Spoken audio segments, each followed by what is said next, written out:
এটা যদি 40 লক্ষ টাকা হইতো আমি 40 লক্ষ টাকা দিয়ে নিতাম। গ্রামের বাড়িতে 4-5টা গরু কোরবানি দিচ্ছি গ্রামের মানুষের জন্য, এবং এই গরুটা হচ্ছে আমার সিলেটের মানুষের জন্য, যে যে যারা হচ্ছে সিলেট থেকে গ্রামে যেতে পারবে না তাদের জন্য এই গরুটা দেওয়া হচ্ছে। এই গরুটা হচ্ছে আমি সিলেটে নিতে পারতেছি, এটা আমার জন্য অনেক বড় বড় পাওয়া। আজকে আমি ফাহিম যা আছি, যতটুকু আছি, সবকিছু হচ্ছে আমাদের সিলেটের মানুষের।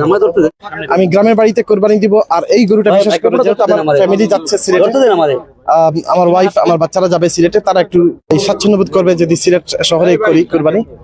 এবং এই গরুটা হচ্ছে আমি সিলেটে নিতে পারতেছি, এটা আমার জন্য অনেক বড় বড় পাওয়া। কারণ আজকে আমি ফাহিম যা আছি, যতটুকু আছি, সবকিছু হচ্ছে আমাদের সিলেটের মানুষের।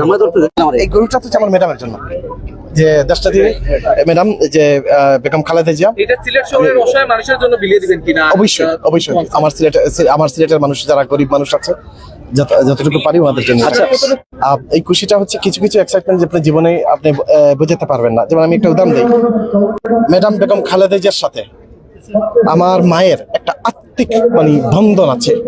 এটা কিন্তু বাংলাদেশের 20 কোটি মানুষ জানে না, জানে একজন, সেটা হচ্ছে বর্তমান রানিং মাননীয় প্রধানমন্ত্রী জনাব তারেক রহমান সাহেব। উনি জানেন যে আমার মায়ের সাথে একটা সুতার বন্ধন আছে মাননীয় প্রধানমন্ত্রীর সাথে। এটা আমি ওপেনলি বলতেছি, এটা মাননীয় প্রধানমন্ত্রী জানেন, খুব ভালোভাবে জানেন।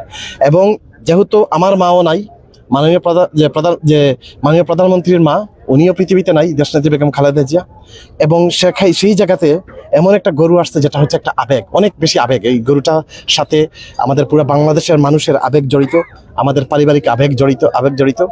সো যে কারণে আমি গরুটা নিতে পারতেছি এবং খুবই ধন্য।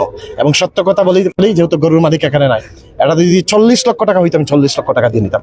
আমার গ্রামের মানুষের জন্য আরো 4-5টা গরু অলরেডি আমাদের বুকিং হয়ে গেছে, তো আমি সিলেটে যাবো, যাওয়ার পরে এগুলা হচ্ছে বাড়িতে চলে যাবে। আজকে যে গরুটি কিনছেন এটি আসলে আপনার গ্রামের বাড়িতে? না, এটা শহরের জন্য, সাধারণ মানুষের জন্য, যারা গরিব বসে। এই যে যেমন আমার গ্রামের বাড়িতে 4-5টা গরু কোরবানি দিচ্ছি গ্রামের মানুষের জন্য, এবং এই গরুটা হচ্ছে আমার সিলেটের মানুষের জন্য, যে যে যারা হচ্ছে সিলেট থেকে গ্রামে যেতে পারবে না তাদের জন্য এই গরুটা দেওয়া হচ্ছে।